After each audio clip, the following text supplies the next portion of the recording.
என்பதனும் மேலான தமிழ் பெருங்குடி மக்களே, உங்கள் அனைவருக்கும் மேலரசம்பட்டு சண்முகத்தின் பணிவான வணக்கங்கள்.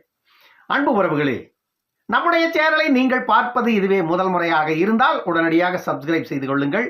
இல்லை என்றால் நாம் பதிவேற்றுகின்ற காணொலிகள் தொடர்ந்து உங்களுக்கு வருவதற்கு வாய்ப்பில்லை. தொடர்ந்து நம்முடைய காணொலிக்கு ஒரு லைக் பண்ணுங்க. தொடர்ந்து நம்முடைய காணொலி பற்றின உங்களுடைய மேலான கருத்துக்களை கருத்துரை பகுதியிலே பதிவு செய்வதற்கு தவறாதீர்கள். தொடர்ந்து நம்மோடு இணைந்திருங்கள். வாருங்கள் அன்பு உறவுகளே, காணொலிக்குள் செல்லுவோம். நாம் இந்த காணொலியில் மிக முக்கியமான இன்றைய காலகட்டத்தில் தமிழகத்தில் பரபரப்பாக பேசிக் கொண்டிருக்கின்ற ஒரு செய்தியை பற்றின ஒரு அதிர்ச்சி தகவல் வெளியாகியிருக்கிறது. இப்பொழுது தமிழ்நாட்டில் ஊழல்வாதிகள் ஒருவர் பின் ஒருவராக நீதிமன்றத்தால் தண்டிக்கப்பட்டு கொண்டிருக்கிறார்கள். இப்பொழுது சமீபத்தில் பொன்முடி அவர்களும் அவருடைய துணைவியாருக்கும் 3 ஆண்டுகள் ஜெயில் தண்டனை, தலா 50 லட்சம் அபராதம் சென்னை உயர் நீதிமன்றம் விதித்தது. இதற்கு முன்பு 5 மாதங்களுக்கு முன்பு அமைச்சர் செந்தில் பாலாஜி விசாரணை கைதியாக சிறையில் அடைக்கப்பட்டிருக்கிறார். இன்னும் அவருக்கு ஜாமீன் கூட கிடைக்கல. நீதிமன்றம் ஜாமீன் கூட அவருக்கு கொடுக்க மறுக்கிறது. அவ்வளவு பெரிய ஊழல் வழக்கில் உள்ள இருக்கிறார். இது இப்பொழுது தமிழ்நாட்டில் பரவலாக பட்டி தொட்டி எங்கும் பேசப்பட்டு கொண்டிருக்கின்ற ஊழல்வாதிகளின் பிரச்சனைகள். இந்த ஊழல்வாதிகள் இருவருமே திமுகவை சார்ந்தவர்கள். ஏற்கனவே ஜெயலலிதா ஆட்சி காலத்தில் அதிமுகவில் அமைச்சராக இருந்தவர் செந்தில் பாலாஜி. அதன் பிறகு அவர் பல தடங்கள் மாறி கடைசியில் திமுகவில் வந்து விழுந்து திமுகவில் முக்கிய இலாக்காவின் அமைச்சராக பயணித்துக் கொண்டிருந்த நேரத்தில் செந்தில் பாலாஜி ஏற்கனவே அதிமுகவில் போக்குவரத்து துறை அமைச்சராக இருந்த பொழுது போக்குவரத்து துறையில் வேலை வாங்கி தருவதாக பலதரப்பட்ட மக்களிடம் கோடிக்கணக்கான ரூபாயை சுருட்டி இருக்கிறார். இந்த வழக்கில் தான் அவருக்கு பெயில்ல வர முடியாத அளவுக்கு ஜெயில உள்ள இருக்கிறார். இப்போ இந்த பிரச்சனைகள் எல்லாம் போய்கொண்டிருக்கின்ற இந்த சூழ்நிலையில தான் பொன்முடிக்கு இந்த தீர்ப்பு வந்தது. இப்ப பிரச்சனை எங்க உருவாயிருக்குன்னா, பொன்முடியால் பாதிக்கப்பட்ட ஒரு கல்குவாரி ஓனரு பகிரங்கமாக நான் பொன்முடிக்கு 25 லட்சம் லஞ்சம் கொடுத்தேன், 25 லட்சம் ரூபாய் லஞ்சம் கொடுத்தேன் ஒரு லைசன்ஸ் பெறுவதற்காக, ஒரு குவாரிக்கு லைசன்ஸ் பெறுவதற்காக மட்டும் பொன்முடி அவர்களுக்கு 25 லட்சம் ரூபாய் லஞ்சமாக கொடுத்தேன் என்று பகிரங்கமாக ஒரு மீடியாவில் உட்கார்ந்துக்கிட்டு பேசுறார். அந்த காணொலியை வேண்டும் என்றால் நீங்க போய் பாருங்க. ரெட்ஃபிக்ஸ் என்ற ஒரு சேனல்ல அவர் வந்துட்டு பேட்டி கொடுத்திருக்கிறாரு. உண்மையிலே அந்த பேட்டியை பார்த்துட்டு நானெல்லாம் அப்படியே அதிர்ந்து போயிட்டேன். ஏன்னா சமீபத்தில் ரெவென்யூ டிபார்ட்மெண்ட்டுக்குள்ள எனக்கும் பல பிரச்சனைகள் நடந்தது. நானும் அதையெல்லாம் சந்தித்து விட்டு தான் இப்பொழுது இதை பற்றி நான் பேசிக் கொண்டிருக்கிறேன். ஏன்னா ரெவென்யூ டிபார்ட்மெண்ட் உள்ள போனா எவ்வளவு அநியாயங்கள் நடக்குதுன்னு அங்க போய் பார்க்கும் பொழுதுதான் தெரியுது. ரெவென்யூ டிபார்ட்மெண்ட்டுங்கிறது உண்மையிலேயே ஊழல்ல திளைக்குதுங்க. ரெவென்யூ டிபார்ட்மெண்ட் இப்போ இந்த நபர் வந்துட்டு நான் 25 லட்சம் ரூபாய் பொன்முடிக்கு லஞ்சமாக கொடுத்தேன் அப்படின்னு அவரு பகிரங்கமா அந்த மீடியாவில் உட்கார்ந்துக்கிட்டு சொல்றாருன்னா, பொன்முடி வந்துட்டு குற்றவாளி என்று இப்பொழுது நீதிமன்றம் தண்டித்து இருக்கிறது. அதற்காக நான் இந்த உண்மையை சொல்ல வரல. என்னை போன்று எத்தனையோ குவாரி ஓனர்கள் காணாம போயிட்டாங்க. காரணம் என்னன்னா, மாதந்தோறும் குவாரிகளில் இருந்து லட்சக்கணக்கான ரூபாயை லஞ்சமா வாங்கியிருக்காங்க. இந்த அமைச்சர்களும் அமைச்சரை சார்ந்து இயங்குகின்ற அந்த நிர்வாகத்துறையில் பணிபுரிகின்ற அந்த அதிகாரிகளும் லட்சக்கணக்கில் லஞ்சம் வாங்கியிருக்காங்க. நான் மட்டும் கொடுத்தேன்னு சொல்ல முடியாது. என்னை போன்று குவாரி நடத்தியவர்கள் ஒவ்வொருவரும் லட்சக்கணக்கில் லஞ்சம் கொடுத்திருக்கிறார்கள். 1 லட்சம் அல்ல, 2 லட்சம் அல்ல, நான் மட்டுமே 25 லட்சத்தை ஒருவருக்கு மட்டும் கொடுத்திருக்கிறேன். அது மட்டுமல்ல, அதுபோன்று மாதந்தோறும் பல அதிகாரிகளுக்கு, பல அமைச்சர்களுக்கு லஞ்சம் லஞ்சம் லஞ்சம் என்று புடுங்கி தின்றிருக்கிறார்கள். அப்படியெல்லாம் லஞ்சம் கொடுத்து கடைசியில் 2017 என்னுடைய குவாரிக்கு இருந்த லைசன்ஸையே கேன்சல் பண்ணிட்டாங்க. இப்பொழுது என்னுடைய குவாரிக்கு லைசன்ஸே இல்லை அப்படின்னு சொல்லிட்டு அந்த மனிதர் புலம்புவதை கேட்டு அதிர்ந்து போயிட்டேன்.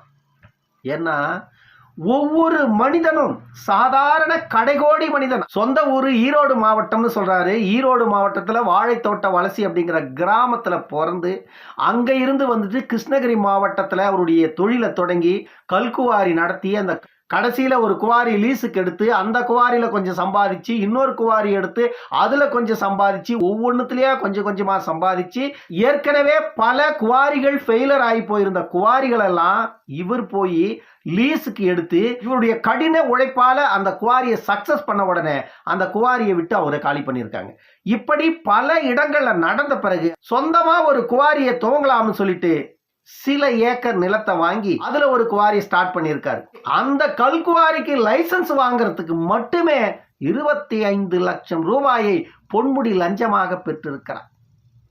அந்த பொன்முடி அந்த 25 லட்சத்தை லஞ்சமாக பெறும் பொழுது அவருடைய அசிஸ்டண்டாக இருந்த சிலர் வந்துட்டு சொன்ன செய்தி நமக்கு ஆச்சரியத்தை ஏற்படுத்தியது. என்னன்னா, இந்த பணம் இந்த 25 லட்சம் நேரடியா அவர் மட்டுமே எடுத்துக்கிறது இல்ல, அது நம்ம அண்ணா அதுல இருந்து கொஞ்சம் தான் எடுத்துக்குவாரு. இதுல பாதி வந்துட்டு நேரா கோபாலபுரத்துக்கு போயிடும், மீதி வந்துட்டு சில நிர்வாகத்துறையில இருக்கிறவங்களுக்கு எல்லாம் கொடுக்க வேண்டி இருக்குது. இதெல்லாம் கொடுத்தது போக ஏதோ அண்ணனுக்கு கொஞ்சம் தான் அதுல நிற்கும் அப்படின்ற மாதிரி சொன்னாங்க. நிர்வாகத்துறை, தமிழ்நாடு அரசின் நிர்வாகத்துறையின் லட்சணத்தை பார்த்தீங்களா? லஞ்சம், லாவண்யம், கமிஷன், கரப்ஷன், திரும்புகின்ற திசையெல்லாம் ஊழல். நான் பல காணொலிகளில் சொல்லியிருக்கேன். அதிமுக திமுக காரன் பக்கத்துல போய் நின்னா ஊழல் வாசனை தாண்டா அடிக்கும் அப்படின்னு. அதிமுக காரன் பக்கத்துல போய் நின்னா திரும்புகின்ற திசையெல்லாம் ஊழல் வாசனை தான் அடிக்கணும்னு நான் பல காணொலிகளில் பேசியிருக்கேன். அது தப்புன்னு மட்டும் யாராலையும் சொல்ல முடியாது, அது உண்மை இல்லை, அது பொய்ன்னு மறுக்கவும் முடியாது. காரணம் என்னன்னா, அது 100% தாண்டின உண்மை. ஏன்னா அதிமுக காரணம் இருந்தாலும் திமுக காரணம் இருந்தாலும் ஊழல் செய்யாத ஒரு பாவியை பார்க்க முடியாது.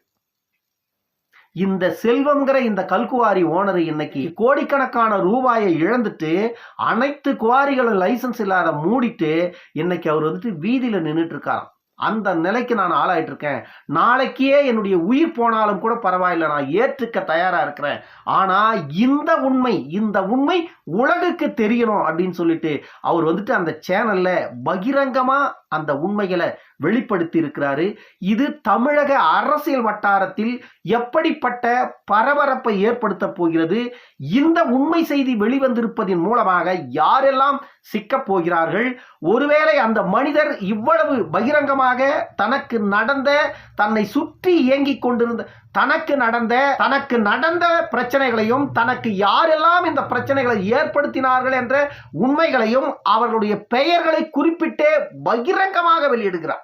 அத்தனை செய்திகளை முன்னாள் அமைச்சர் பாலக்கோடு அன்பழகன் இப்பொழுது பொன்முடியிடம் இருந்த உயர்கல்வித்துறையை ராஜகண்ணப்பனுக்கு வழங்கி இருக்கிறார்கள் இல்லையா? இந்த ராஜகண்ணப்பனுடைய கல்குவாரியையும் இவர் எடுத்து நடத்தி இருக்கிறார். இவருக்கும் சொந்தமான கல்குவாரி கிருஷ்ணகிரியில் இருக்கிறது.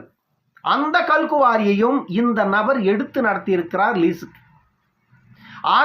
அந்த குவாரியை நடத்தும் பொழுது கூட பாதியில் இந்த குவாரி கொஞ்சம் சக்சஸ் ஆகிற கட்டத்துல இவரை வந்துட்டு உடனே அந்த குவாரியுடைய லைசன்ஸை கேன்சல் பண்ணி இவரை அங்கிருந்து வெளியேற்றிருக்காங்க. தொடர்ந்து பல நபர்களால் பாதிக்கப்பட்டிருக்கிறார். இப்ப துரைமுருகன் அவர்கள் தான் அதுக்கு மினிஸ்டரா இருக்கிறார். இப்பொழுது அவருடைய காலத்துல இப்பொழுது மினிஸ்டரா இருக்கிற துரைமுருகன் அவர்கள் 1 ஏக்கர் குவாரிக்கு லைசன்ஸ் கொடுக்கணும்னா 6 லட்சம் வந்துட்டு லஞ்சமா கொடுக்கணுமாங்க. 6 லட்சம் லஞ்சமா கொடுக்கணும். யோசிச்சு பாருங்க.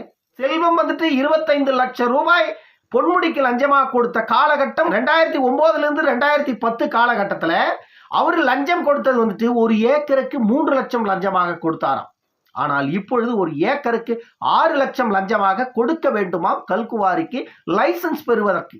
சி.வி. சண்முகம் அதிமுகவின் ஆட்சி காலத்தில் சி.வி. சண்முகம் கல்குவாரி மினிஸ்டரா இருந்தார். அவர் இருக்கும் பொழுது 1 ஏக்கர் கல்குவாரிக்கு லைசன்ஸ் வாங்கணும்னா 4.5 லட்சம் ரூபாய் லஞ்சமாக கொடுக்கணும். இது ஒரு நாளைக்கு கொடுத்துட்டு லைசன்ஸ் வாங்கிடலாம். ஆனா மாதம் இதற்கு ஒரு தொகை அரசாங்கத்திற்கு அனுப்பணும். பாமரர்கள் எத்தனை குவாரி வச்சு நீ நடத்தினாலும் புடுங்கி திங்கிறது எல்லாமே அங்க இல்லைன்னா திடீர்னு அமைச்சரவை மூலமாக எதையோ ஒரு காரணத்தை சொல்லி அந்த குவாரியுடைய இயக்கத்தை நிறுத்திடுவாங்களாம். அப்படி நிறுத்திட்டாக்கா குவாரி இயங்காது. அவன் எத்தனை கோடி முதலீடு போட்டிருக்கிறான், அவன் என்ன பண்ணியிருக்கிறான், எத்தனை கோடி கொள்ளை அடிச்சிருக்கிறான்றது ஒரு பக்கம் இருந்தாலும், இப்படி கோடி கோடியாக முதலீடு போட்டு இவர்கள் செய்தாலும் அந்த துறையை சார்ந்த அமைச்சர்களோ அதிகாரிகளோ அவர்களுக்கு சேர வேண்டிய லஞ்சத்தை நீ ஒழுங்காக கொடுக்க தவறினா உடனே உன்னுடைய குவாரியை அவங்க மூடிடுவாங்க. இதுக்கெல்லாம் நீ சம்பந்தப்பட்டாதான் அந்த மாதிரி குவாரிகளை நடத்த முடியும். இப்படித்தான் தமிழ்நாடு அரசு இயங்கி கொண்டிருக்கிறது எனும்பொழுது வெட்கமாக இருக்கிறது. அந்த மனிதர் பேசுவதை கேட்டால் தமிழ்நாட்டில் நிர்வாகத்துறையிலும் சரி அமைச்சரவையிலும் சரி ஒரே ஒரு யோகியனை கூட பார்க்கவே முடியாது. 2 மாதங்களுக்கு முன்பு நான் நேரடியாக ரெவென்யூ டிபார்ட்மெண்ட்ல சந்தித்த சில விஷயங்கள் எனக்கு பெரும் மனக்கசப்பை ஏற்படுத்தியது. அந்த விஷயங்களை நான் முழுமையாக ஒரு நாள் காணொளியாக உங்களுக்கு பதிவேற்றி தருகிறேன். சில அதிகாரிகள் பேசிய அந்த ஆடியோவெல்லாம் என்னிடம் இருக்கிறது. கண்டிப்பாக ஒரு நாள் அதை காணொளியாக நான் பதிவேற்றுவேன். ஏனென்றால் ரெவென்யூ டிபார்ட்மெண்ட்ல அவ்வளவு இன்னல்களை நானும் சந்தித்து விட்டு தான் இங்கே வந்திருக்கிறேன். தமிழக அமைச்சரவையில் ஒரே ஒரு இலாக்கா நேர்மையாக மக்களுக்காக செயல்படுதுன்னா இல்லவே இல்லை. அத்தனை துறையும் லஞ்சம் ஊழல் பெருகி கிடக்குது. ஒன்றும் பண்ண முடியாது. ஆட்சியை மாற்றணும். திமுக அதிமுக இல்லாத ஒரு கட்சி தமிழ்நாட்டில் ஆட்சிக்கு வரணும். டாக்டர் அன்புமணி போன்ற ஒரு தலைவர் தமிழ்நாட்டுக்கு அதிகாரத்தில் உட்காரணும். இதுவெல்லாம் நடந்தால் இதுவெல்லாம் மாறும்.